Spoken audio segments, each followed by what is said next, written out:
What if Mexico is living through its fourth great transformation without firing a single shot, but with a nation more divided than ever? Mexico was forged in blood, 3 times. The War of Independence, led by Miguel Hidalgo and José María Morelos, shattered the Spanish Empire and gave birth to a fragile nation. The Reform War, under Benito Juárez, stripped power from the church and redefined the state. The Mexican Revolution, driven by Francisco I. Madero, Emiliano Zapata, and Pancho Villa, promised land, rights, and dignity after dictatorship. Each transformation came with chaos.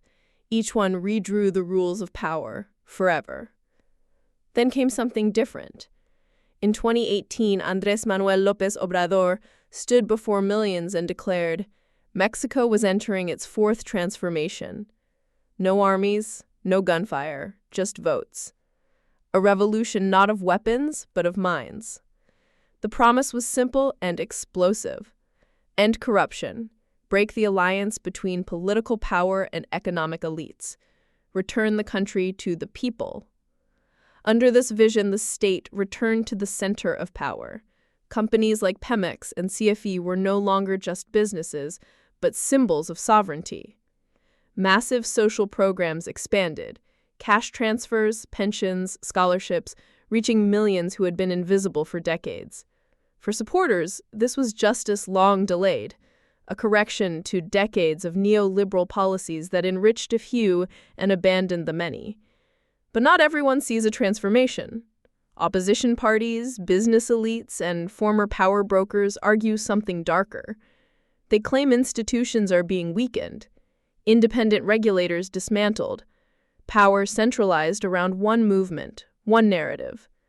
They warn that behind the language of the people lies control, that economic growth has slowed, that investment fears uncertainty, that the rules are no longer stable. And so a new conflict emerges. Not on battlefields, but in media, elections, in public opinion, a war of narratives. Was the old system truly broken, or is the new one rewriting history to justify itself?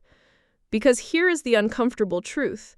The first 3 transformations were not declared, they were undeniable. They left constitutions, wars, and irreversible change. The fourth? It is still being written. Not in blood, but in ballots, policies, and perception. And history is watching. Because in the end, Mexico will not be judged by speeches, but by results. Did power truly shift? Did corruption fall? Did the people rise? Or did one elite simply replace another? This is not just politics. This is a battle for the meaning of Mexico itself. And the final verdict has not yet been decided. Welcome to La Otra Historia de México.